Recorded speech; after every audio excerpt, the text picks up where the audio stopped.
All right. Paul writes to the church in Corinth, and he says something, if I can find it.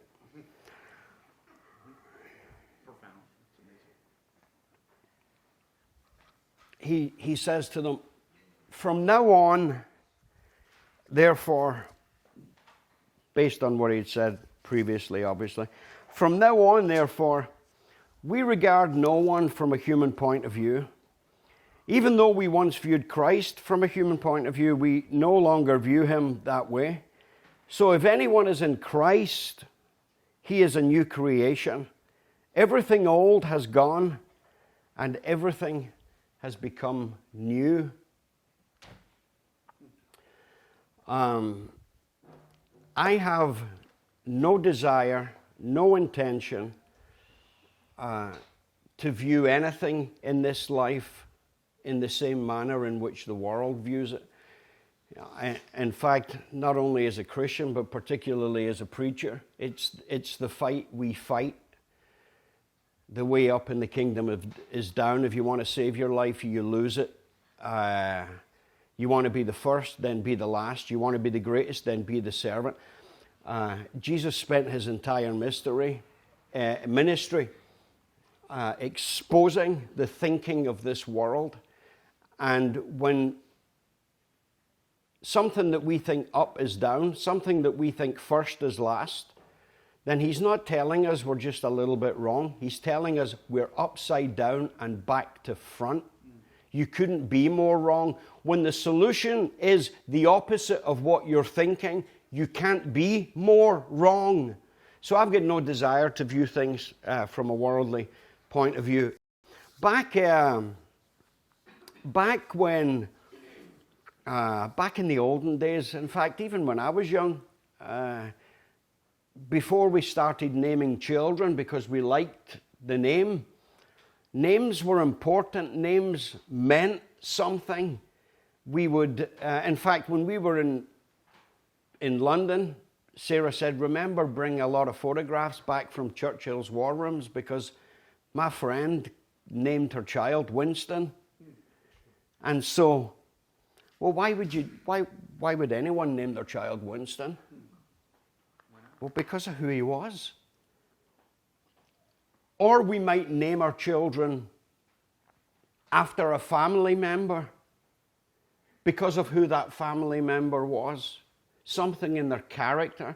So the name became to represent the identity, not just the relationship, but the name is being spoken into the child in the hope that the child will rise to the characteristics within that name. We also know that when slaves were set free, one of the first things they did was change their name. Why would they do that? Start over, new identity. New identity. Relationship had changed, identity had changed, and they now had no desire to hear about 10 to 15 times a day a word that would associate them to a life that was now dead. Now they wanted to be recognized by a name that represented the life into which they had come, and a life that spoke about freedom, and a life that spoke about hope, instead of a life that spoke about captivity, and a life that spoke about slavery. Why would you want to have that? So when Jesus comes along and he says, pray then like this, our Father who art in heaven, and brings this word, Father, not our God, although that might be true, but our Father.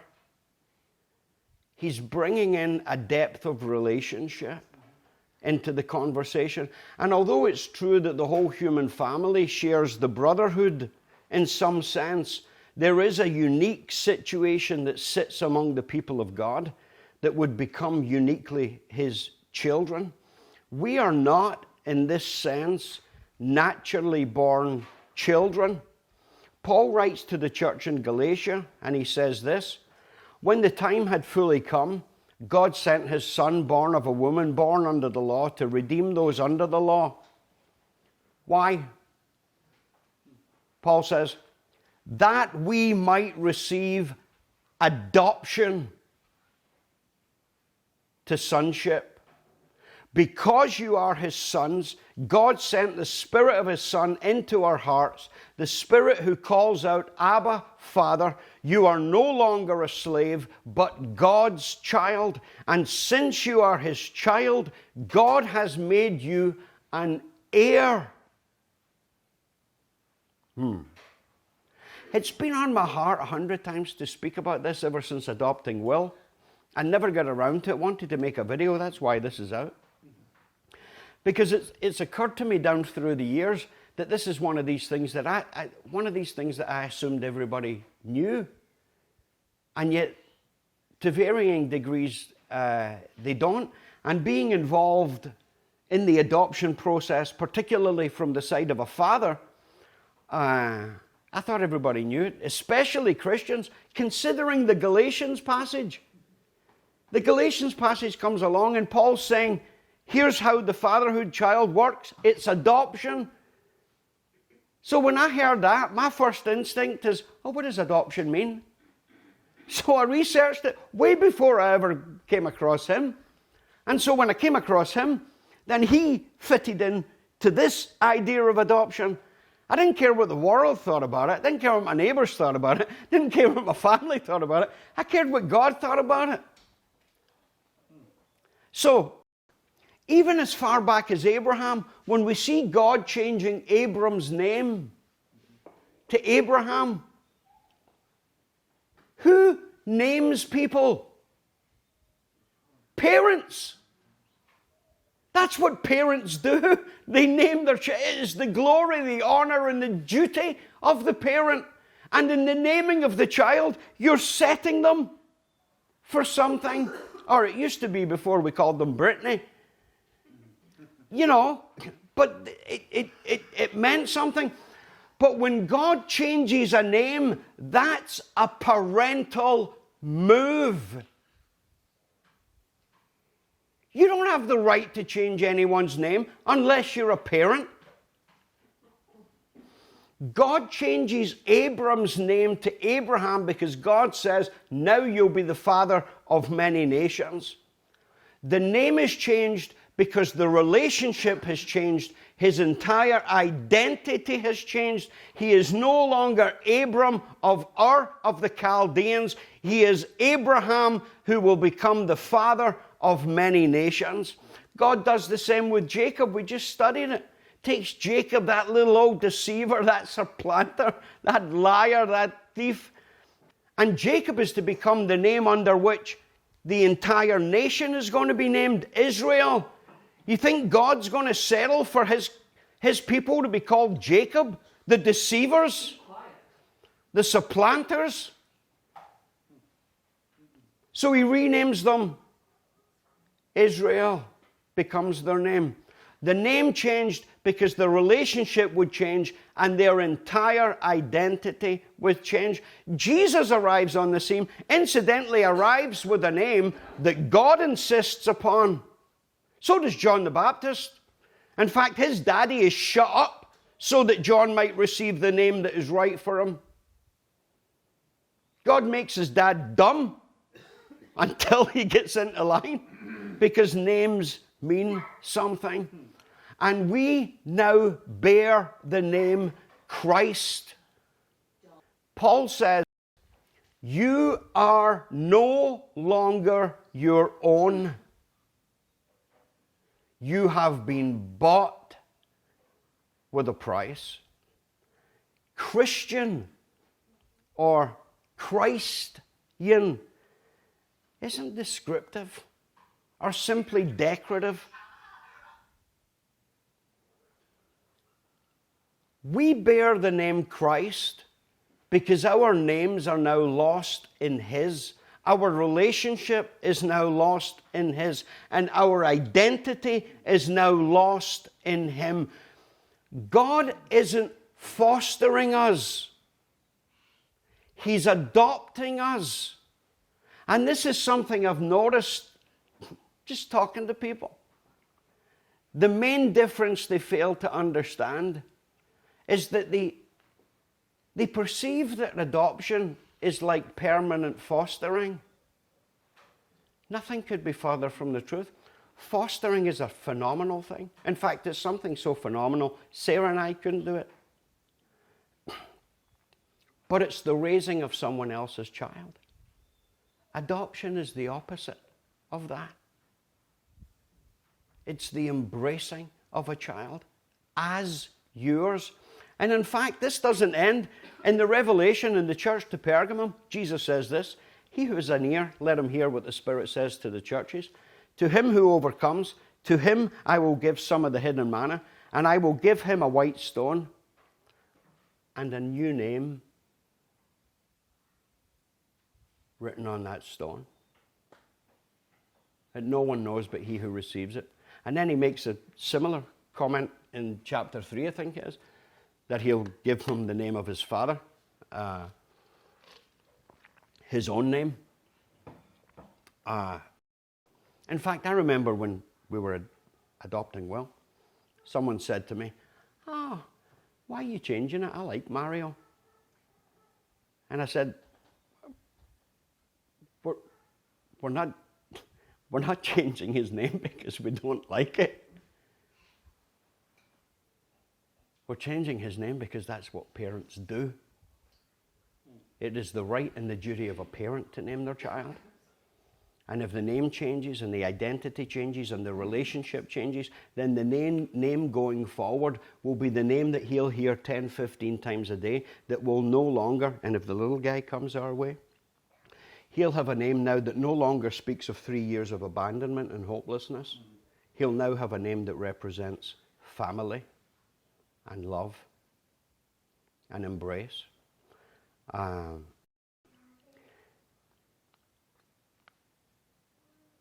In fact, I had this conversation a couple of times with people down through the years, usually just on the scriptural side of it. It's funny now that I become an adoptive parent and then get to view it from God's perspective. But fostering is as wonderful, and I genuinely can't speak highly enough of it. And whoever had this little guy has done a phenomenal job.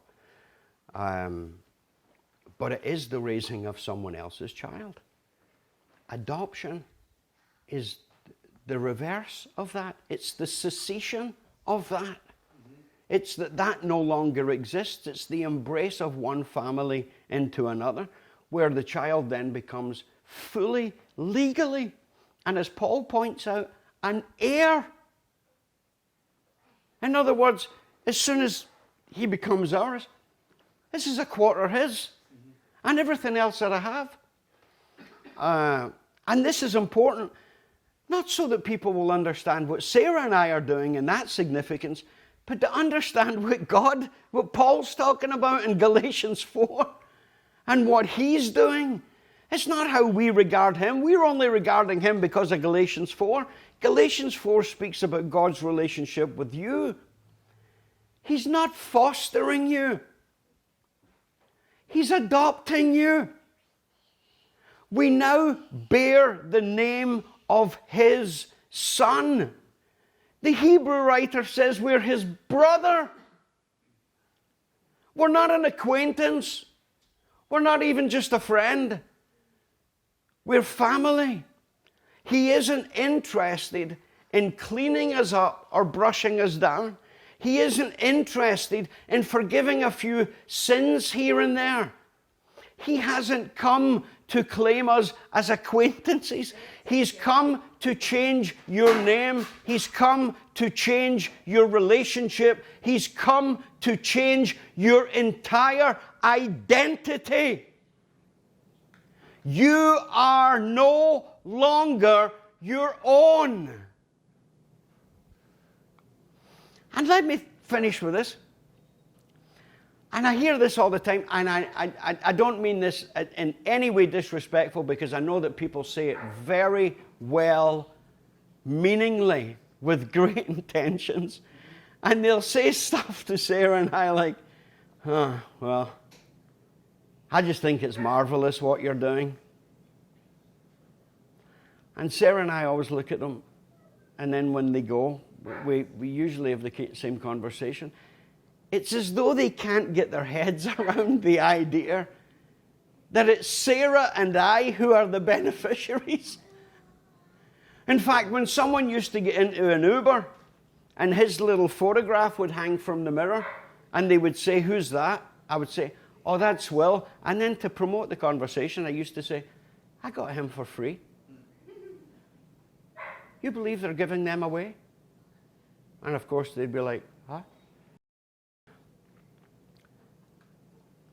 So, I wanted to produce a conversation that promoted the absurdity of adoption, that there's actually children out there for free, and that Christianity could finish the adoption agency in a heartbeat if we so chose.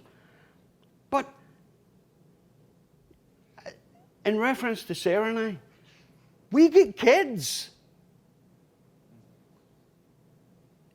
Beat that. To our ears, when someone says, "Oh, I think that's marvelous what you're doing," to our ears, it's as though someone comes along and says to us, "We heard that you found $1 million and took it home. That's amazing." And they would say, "Yeah, well, I would never do that. It's not my $1 million."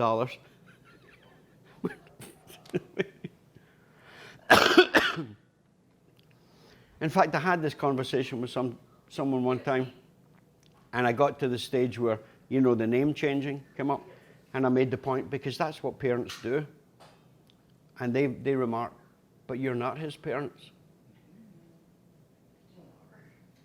And I said, "But that only confirms that you have absolutely no idea what adoption is. Because that's precisely what adoption is. It declares legally, socially, in every sense, fully, it declares to the world, to the child, and to us, that in spite of genetics, in spite of the history, you are now his parents, and he is now your son." And again, similarly, and I'm pretty sure it's why God uses the illustration to talk about us as his adopted children. Because he is declaring, in spite of the sin, in spite of the spiritual genetics, in spite of the history, in spite of the fact that when you came to me, you looked nothing like me at all, sounded nothing like me at all, didn't look anything to do with part of my family, in spite of that, I am becoming your father, and you are becoming my child, fully as my own. And I say that to say this. I have no doubt that when we reach the next world and we are amazed at the depth of generosity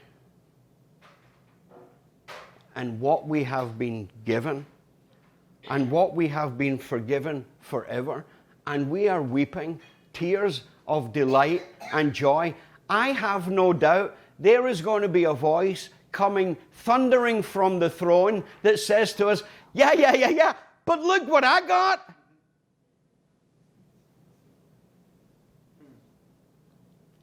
I got you.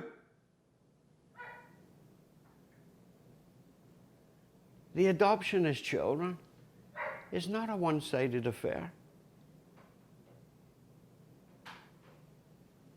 All right, let's sing another song.